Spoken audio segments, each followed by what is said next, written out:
Hello friends, I am Digvijay Singh Paryar from Digvijay IAS Academy.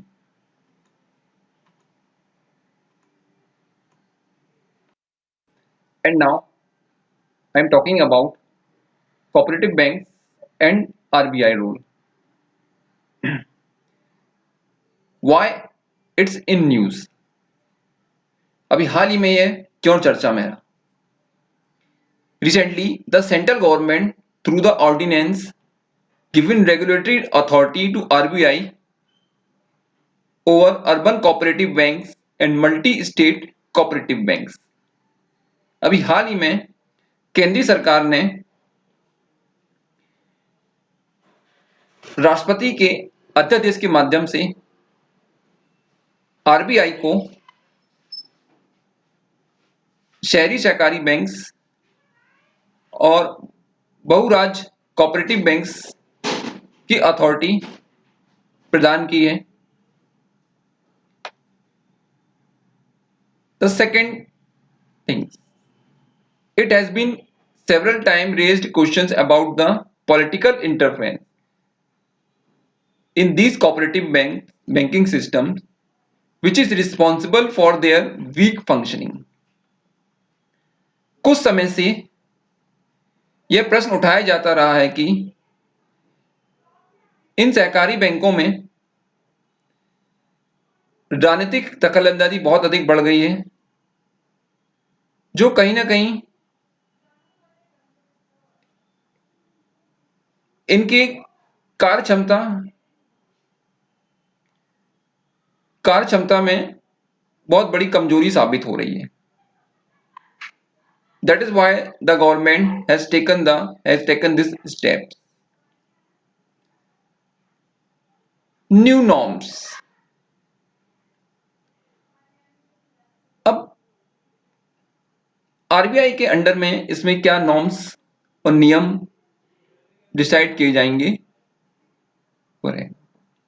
The first, these banks can, however, now have access to capital in the form of both debt and equity after taking permission from RBI.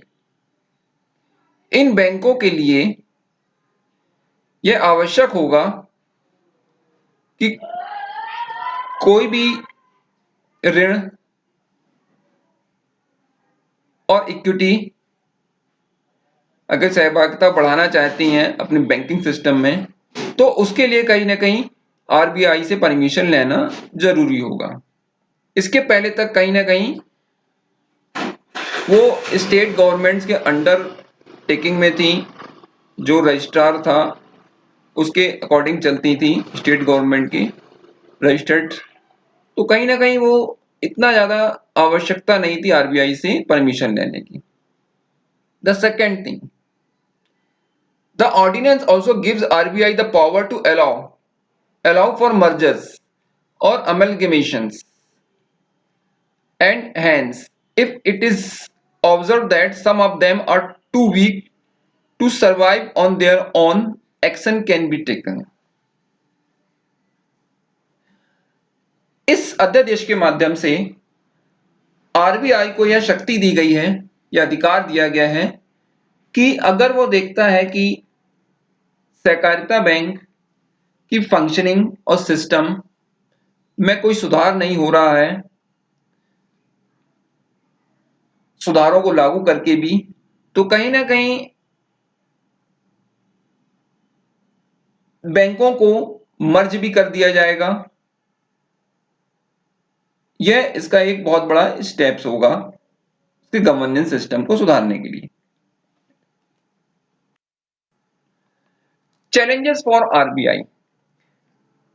अब इन new norms को लागू करने के लिए RBI के सामने क्या चुनौतियां हैं, ये सबसे महत्वपूर्ण या इंपॉर्टेंट थिंग्स है। The first, to regulate and supervise these banks with the same rigor as is accorded to the commercial bank. RBI के सबसे महत्वपूर्ण चुनौती यह होगी कि कमर्शियल बैंकों के, वाणिज्यिक बैंकों के समान इसकी फंक्शनिंग में और इनकी कार्य संचालन में वैसे ही स्ट्रिक्ट रूल लागू करना जैसे कमर्शियल बैंक में लागू किए जाते हैं। यह सबसे बड़ी इसकी चुनौती रहेगी, जैसे कि शाखाओं का विस्तार, इतना परसेंटेज आप प्राइम सेक्टर को डिसाइड कर सकते हैं, इतना आप कमर्शियल को डिसाइड करते हैं। That is the main important. The second thing, second challenge, it will also have a say in appointment of key management positions just as it has for commercial banks. इसके सामने सबसे बड़ी चुनौती यह रहेगी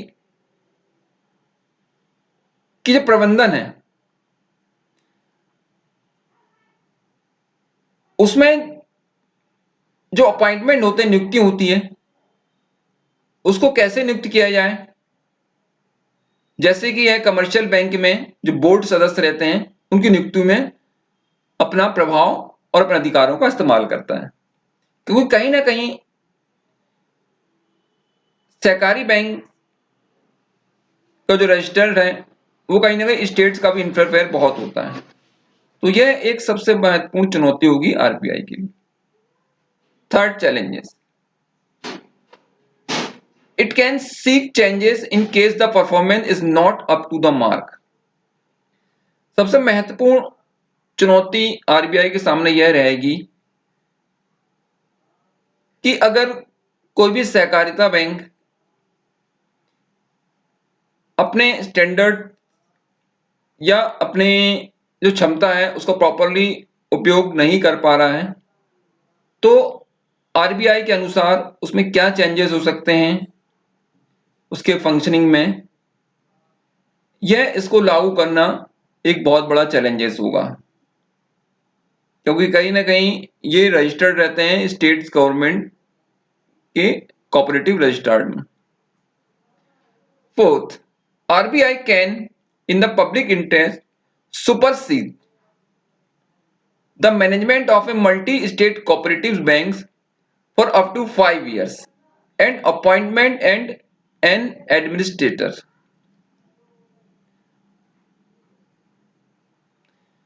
आरबीआई के लिए सार्वजनिक हित को दृष्टि में रखते हुए उसके प्रबंधन में, मतलब सहकारी बैंकों के प्रबंधन में, मल्टी स्टेट कोऑपरेटिव बैंक्स के प्रबंधन में एक बहुत बड़ी चुनौती रहेगी कि जो पहले से एक सिस्टम चला आ रहा है उसको प्रतिस्थापित कैसे किया जाए और उसमें एक प्रशासक की नियुक्ति कैसे की जाए, वो भी 5 सालों के लिए, क्योंकि इससे जो स्टेट्स गवर्नमेंट्स हैं या राज्य सरकारें हैं उनके हित भी प्रभावित हो सकते हैं। यह एक बहुत बड़ी चुनौती। Next, if the bank is registered with the registrar of cooperative societies of a state, the regulator will have to consult the state government concerned before issuing an order to suspends the board.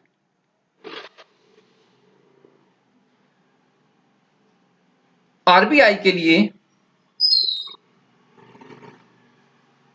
किसी भी सहकारिता bank के board को भंग करने के लिए या उनके सदस्यों को हटाने के लिए कहीं ना कहीं स्टेट कोऑपरेटिव सोसाइटीज में रजिस्टर्ड जो बैंक हैं, सहकारिता बैंक हैं, उसके पहले कहीं ना कहीं स्टेट गवर्नमेंट से सलाह मशवरा करना पड़ेगा। यह एक बहुत बड़ी चुनौती रहेगी जो कहीं ना कहीं इनके गवर्निंग सिस्टम को अफेक्ट करेगी।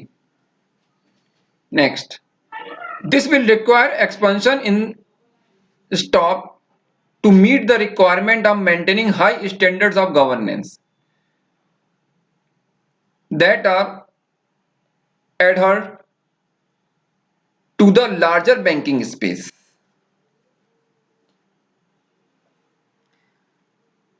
अब आरबीआई के लिए ये एक महत्वपूर्ण चुनौती होगी कि जो प्रशासनिक वहाँ की जो क्षमता है या संरचना है, उसके लिए एक स्टैंडर्ड्स स्तर का निर्धारण किया जाए। मोस्टली वहाँ के स्टाफ्स को, जो कि कहीं ना कहीं एक पुरानी जो परंपरा चली आ रही है इस सहकारिता बैंक में सिस्टम में, उसको कैसे प्रतिस्थापित किया जाए, यह सबसे महत्वपूर्ण चुनौती होगी। Cooperative banks have political cloud. It would be interesting to see how these new regulatory and supervisory structures change the way in which these banks conduct business.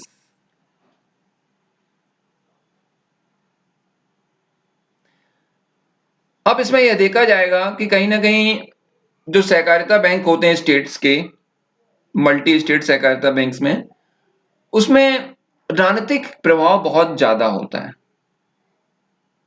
अब रेगुलेटरी नॉर्म्स और सुपरवाइजरी जो नए नॉर्म्स आए हैं उसको कैसे वहां पे लागू किया जाएगा सहकारिता बैंकों के बिजनेस में या व्यापार में,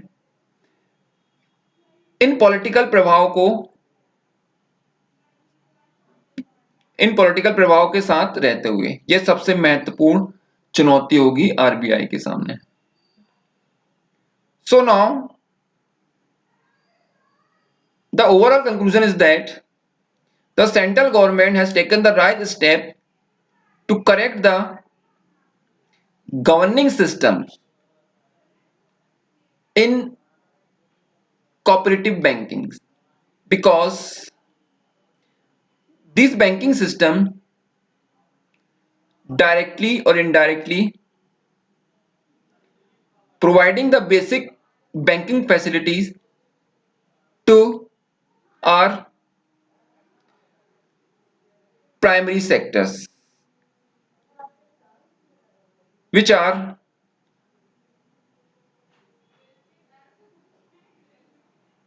backbone of Indian economy.